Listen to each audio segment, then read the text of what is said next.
আজকে ঘুম থেকে উঠে খেলাম 1 কাপ চা আর সাথে 2টো মিল্ক বিকিসি।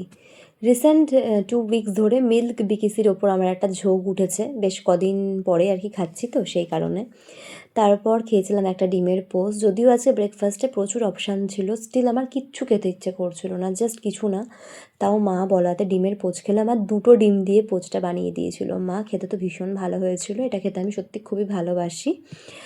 আর দুপুরে তো প্রচুর প্রচুর মেনু ছিল, তরকারি 2 রকমের, ডাল, ভাজা, 2 রকমের মাছ। আমি শুধু একটু আর মাছ খেয়েছি, তাও আবার লেজটা। আর মা তো অনেকটা ভাত দিয়ে দিয়েছিল, নামমাত্র খেয়েছিলাম কারণ আমার খেতে সত্যি আজকে খুবই কষ্ট হচ্ছিলো।